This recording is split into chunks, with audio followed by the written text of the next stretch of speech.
তো জাকাত যেটা কথা বলছিলাম, বাম দিকে জাকাত আসবে। তো জাকাত আমরা দিব তো ইনশাল্লাহ ভাই? যাদের শোনেন, বাংলাদেশে এমন অনেক শিল্পপতি আছে যাদের একজনের জাকাতের টাকা দিয়ে একটা গ্রাম চলতে পারে। আর জাকাতের টাকা কিন্তু শুধু এক বছরে আসবে না, প্রতি বছরেই ঘুরে ঘুরে আসবে।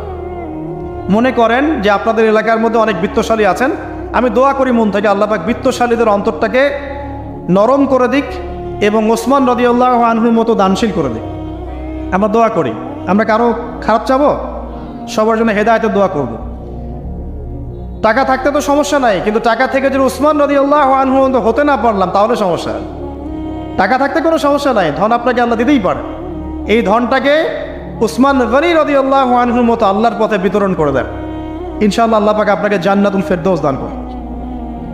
তো অনুরোধ থাকবে, দেখেন আপনারা যদি একটা এলাকার জাকাত কালেক্ট করতে পারেন, মনে করেন কথার কথা এখানে কিছু মেয়ে আছে যারা খারাপ পথে পা বাড়িয়েছে, আমার কথা বুঝতে পারছেন?